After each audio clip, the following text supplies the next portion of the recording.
कहा जाता है भगवान कण कण में है, हर जीव में, हर पेड़ में, हर श्वास में, हर अंश में। लेकिन फिर एक सवाल उठता है, अगर भगवान हर जगह हैं तो चोर में कौन है, हत्यारे में कौन है, धोखा देने वाले में कौन है, रावण में कौन था, कंस में कौन था? और अगर भगवान सचमुच कण कण में है तो पाप आखिर आता कहाँ से है? क्या भगवान पाप में भी मौजूद है या फिर हमारी समझ में कहीं कोई कमी है? आज हम इसी रहस्य को समझने की कोशिश करेंगे और हो सकता है वीडियो के अंत तक आपकी अभी वाली सोच पूरी तरह बदल जाए। हम बचपन से सुनते आए हैं भगवान सर्वव्यापी हैं, मतलब ऐसी कोई जगह नहीं जहां भगवान न हो।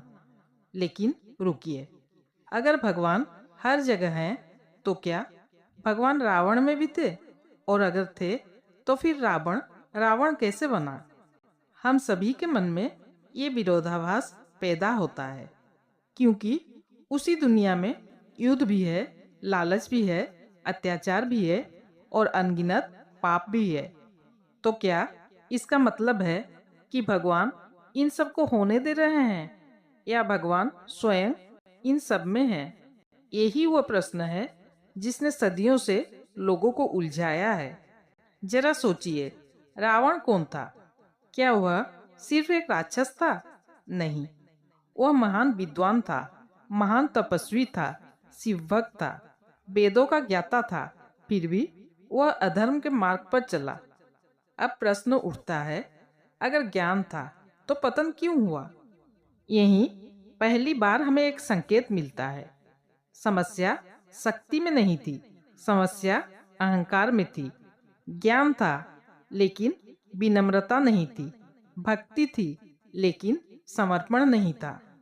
और यही बात हमें पाप के रहस्य के करीब ले जाती है।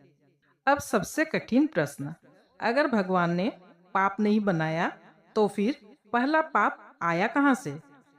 असल में यह सवाल इतना कठिन है कि सदियों से दार्शनिक भी इससे जूझते रहे हैं। अगर सब कुछ भगवान ने बनाया तो क्या पाप भी? पहली नजर में इसकी उत्तर हाँ लगता है, लेकिन थोड़ा गहराई से देखिए। भगवान ने अग्नि बनाई, अग्नि भोजन भी पकाती है और घर भी जला सकती है। तो दोष अग्नि का नहीं है, उपयोग का है। भगवान ने शक्ति दी, अब वही शक्ति किसी को बचा भी सकती है और किसी को चोट भी पहुंचा सकती है। शक्ति एक ही है, दिशा अलग है। यहीं से पाप की जड़ दिखाई देने लगती है। कल्पना कीजिए, दो भाई हैं, दोनों एक ही घर में पले बढ़े।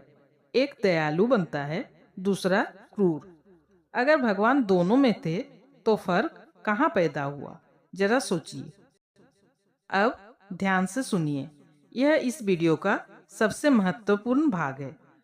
दरअसल पाप बाहर पैदा नहीं होता, पाप भीतर पैदा होता है। जब चेतना अपने वास्तविक स्वरूप को भूल जाती है, जब इंसान अपने को सिर्फ शरीर मान लेता है, सिर्फ इच्छाएं मान लेता है, सिर्फ अहंकार मान लेता है, तब भीतर एक दूरी पैदा होती है और उसी दूरी से लालच जन्म लेता है, ईर्ष्या जन्म लेती है, घृणा जन्म लेती है, हिंसा जन्म लेती है। यानी पाप भगवान से दूर जाने पर नहीं, बल्कि अपनी असली प्रकृति को भूल जाने पर जन्म लेता है। यहाँ बहुत लोग गलती करते हैं। जब कहा जाता है भगवान कण कण में है, तो इसका अर्थ यह नहीं कि हर कर्म भगवान का कर्म है। इसका अर्थ है हर जीव में दिव्यता की संभावना मौजूद है। बीज हर किसी में है, लेकिन बीज का वृक्ष बनना उसकी दिशा पर निर्भर करता है। एक ही मिट्टी में गुलाब भी उग सकता है और कांटा भी। मिट्टी एक है, परिणाम अलग है।